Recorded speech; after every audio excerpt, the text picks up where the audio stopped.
दोस्तों, कहा जाता है भक्ति अच्छी चीज है, लेकिन अंधभक्ति नहीं होनी चाहिए।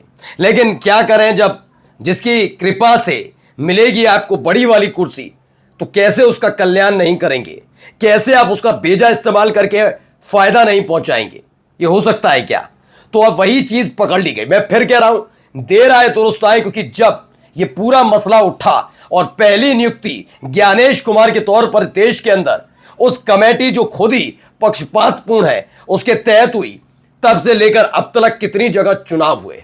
लेकिन अब सुप्रीम कोर्ट इस पूरे मामले पर सख्त है।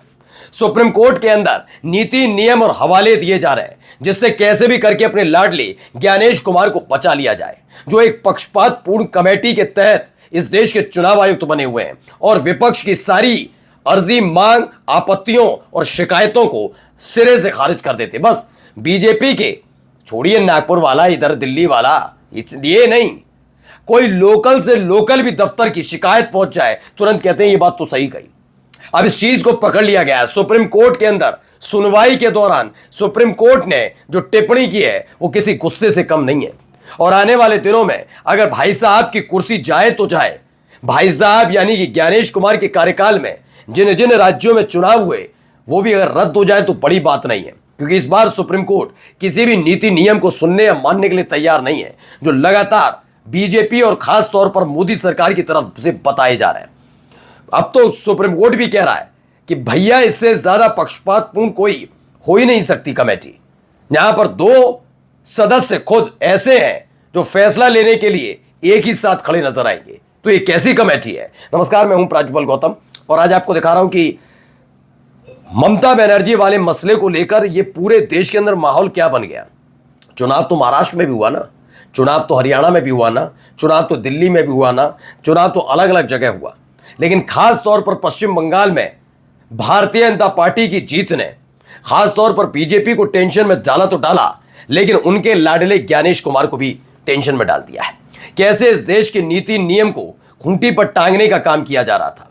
मैं ये नहीं कह रहा कि इससे पहले कभी आपने ऐसा नहीं देखा होगा, सुना नहीं होगा, केवल बीजेपी की सरकार करती है। नहीं, भारतीय जनता पार्टी इस देश के कानून के साथ खिलवाड़ करती है और यह साबित कर लिया है, साबित हो चुका है।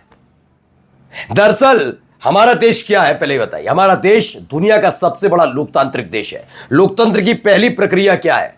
चुनाव, निष्पक्ष चुनाव। चुनाव नहीं, निष्पक्ष चुनाव। चुनाव तो कई और देशों में भी होते हैं दिखावे के लिए, लेकिन हमारे देश की सबसे बड़ी ताकत है, पहला चरण ही लोकतंत्र का यही है कि आप चुनाव हो, निष्पक्ष हो, बिना किसी पक्षपात के। लेकिन आप सोचिए, उसी चुनाव को कंडक्ट करवाने वाले यानी कि जिनके नेतृत्व में चुनाव होगा, वो खुद ही अपॉइंट पक्षपातपूर्ण कमेटी के जरिए हो, उनका चुनाव ही पक्षपातपूर्ण तरीके से हो, तो कैसे माना जाए?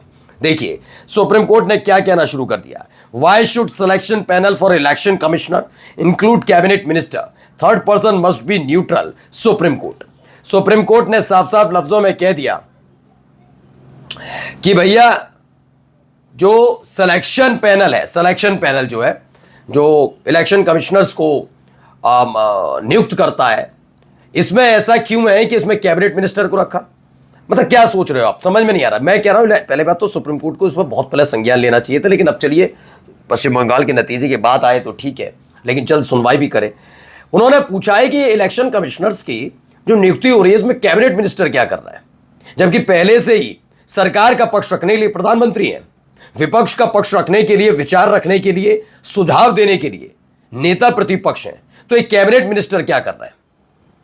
इसमें कहा थर्ड पर्सन यानी तीसरा व्यक्ति, नेता प्रतिपक्ष और प्रधानमंत्री के अलावा जो तीसरा व्यक्ति हो वो न्यूट्रल होना चाहिए, ना वो सत्ता पक्ष का ना विपक्ष का, कहीं से नहीं, वो न्यूट्रल होना चाहिए। ये साफ साफ सुप्रीम कोर्ट की टिप्पणी है। अब देखिए, सीईसी यानी चीफ इलेक्टोरल कमिश्नर है, चीफ इलेक्शन कमिश्नर है, और चुनाव आयुक्तों की नियुक्ति पर सुप्रीम कोर्ट के सवाल। पहला क्या है? पहला, एक कैबिनेट मंत्री पीएम के खिलाफ नहीं जा सकता।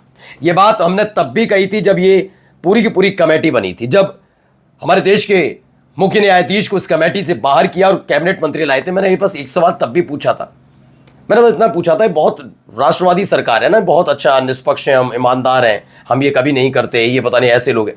मैं बस इनसे तब भी पूछा था, मुझे इतना बताओ कि मानकर चलिए, कभी मानकर चलिए ज्ञानेश कुमार का नाम लिया, पीएम मोदी को याद आया ज्ञानेश कुमार जैसा कर्मठ और ईमानदार कोई अधिकारी है ही नहीं देश के अंदर। इसी व्यक्ति को लोकतंत्र की पहली प्रक्रिया यानी चुनाव कंडक्ट कराने की जिम्मेदारी देनी चाहिए। तो प्रधानमंत्री ने चुन लिया, मतलब कहा कि भैया ये प्रस्ताव। अब राहुल गांधी ने उस पर आपत्ति जताई, लेकिन इसमें कैबिनेट मिनिस्टर है। अब कौन सा ऐसा कैबिनेट मिनिस्टर है मोदी सरकार में जो मोदी जी कह दें कि मुझे ज्ञानेश कुमार पसंद है और उसकी इतनी हिम्मत हो जाए वो कह दे नहीं, बात राहुल गांधी सही कह रहे हैं, ज्ञानेश कुमार ठीक नहीं है, कह के दिखा दे कोई, एक कह दे कोई। जिसको कहेंगे नरेंद्र मोदी हाथ रख देंगे कैबिनेट मिनिस्टर, तो जरूरत ही नहीं है कहने की, वो कहेंगे जो मोदी जी कहेंगे वही सही है ना। कोई है कैबिनेट मिनिस्टर जो कहते हैं मोदी जी गलत कह रहे हैं? नहीं, ये नहीं चुना जाएगा, हो सकता है नहीं। तो अब ये सुप्रीम कोर्ट भी कह रहा है। सुप्रीम कोर्ट ने कहा कैबिनेट मंत्री पीएम के खिलाफ नहीं जा सकता, ऐसे तो नियुक्ति पर सभी फैसले 2-1 बहुमत से पारित किए जाएंगे। जी हां, किए नहीं जाएंगे, कर दिया। इसीलिए ज्ञानेश कुमार, जिनको मोदी जी की कृपा से इस देश का चुनाव आयुक्त बनाया गया, वो सबसे ज्यादा सुनते किसके? अब देश देख रहा है। आपको लगता था पहले कि हम कुछ भी करेंगे, बस भीड़ में खड़े होकर मोदी मोदी करेंगे तो सब भूल जाएंगे। अब जनता सवाल पूछ रही है, ये क्या बना दिया चुनाव को, क्या बना दिया वोटिंग को? शिकायतें अगर मिलती हैं, वहां दनादन दबाए जा रहा है। एक व्यक्ति 17 वोट डाल रहा है, इस आदमी को, चुनाव आयुक्त को कोई लेना देना नहीं, लेकिन एक जगह टेप मिलता है, मैं तो कह रहा हूं वो भी सही है, वहां पर दोबारा चुनाव कराने का आदेश देते हैं। फाल्टा में देखा था लोकसभा चुनाव बाद के बहुत सारे चुनाव होते रहे।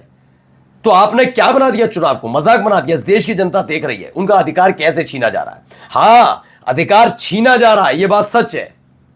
आगे देखिए, चुनाव आयुक्त की नियुक्ति में ऐसी स्वतंत्रता का प्रदर्शन क्यों किया जाए? क्यों? जबकि उन्होंने पूछा ऐसा क्यों कि आपको छूट दी जाए, जबकि लोकतांत्रिक देश है, चुनाव बहुत महत्वपूर्ण चीज होती है और चुनाव के जरिए ही जनता अपने मनपसंद की सरकार, अपना जनप्रतिनिधि चुनती है। अगर वो चुनने की जिम्मेदारी आपको ही लेनी है तो अब चुन लो ना, फिर नेता प्रतिपक्ष की जरूरत भी क्यों? क्या जरूरत है? जब मोदी जी और कैबिनेट मंत्री को ही चुनना है, क्योंकि 2 वोट तो उनके पास है, एक कितना ही चीखते रहे नहीं होगा। तो जब चुनना ही है आपको तो एक काम हटाइए, खुद ही बता दिया करिए कि अगला वाला ये होगा, उसके अगले वाला लिस्ट जारी कर दो। जब तक आप प्रधानमंत्री हो तो एक लिस्ट जारी कर दो कि इसका 2 साल का कार्यकाल तो ये, 1 साल का कार्यकाल ये, 2029 तक ये चुनाव आयुक्त रहेंगे। कह दो, मजाक बना दिया है। इनसे पूछा जब देश के चीफ जस्टिस सीबीआई निदेशक की नियुक्ति प्रक्रिया यानी चयन प्रक्रिया में शामिल होते हैं तो सीईसी, ईसीएस की नियुक्ति के लिए भी एक स्वतंत्र प्रक्रिया क्यों नहीं हो सकती? क्योंकि यह भी बहुत महत्वपूर्ण है। चुनाव आयोग की स्वायत्तता लोकतंत्र में स्वतंत्र और निष्पक्ष चुनावों को बनाए रखने के लिए बेहद जरूरी है। ये बहुत बड़ी टिप्पणी है इस वक्त की। बड़ी टिप्पणी किसके लिए? ये टिप्पणी उस लिहाज से बहुत जरूरी हो जाती है जब पश्चिम बंगाल के चुनाव में 100 सीटों पर धांधली वाला मसला आता है, उसके कई सबूत सुप्रीम कोर्ट के दरवाजे तक पहुंचते हैं, चुनाव आयुक्त की चुप्पी नजर आती है और देखा जाता है चुनाव आयुक्त उतने सक्रिय नजर नहीं आ रहे जितने उन्हें सक्रिय होना चाहिए। ऐसे में सुप्रीम कोर्ट भी अब सवाल पूछने लगा है, मजाक बना रखा है क्या? नमस्कार।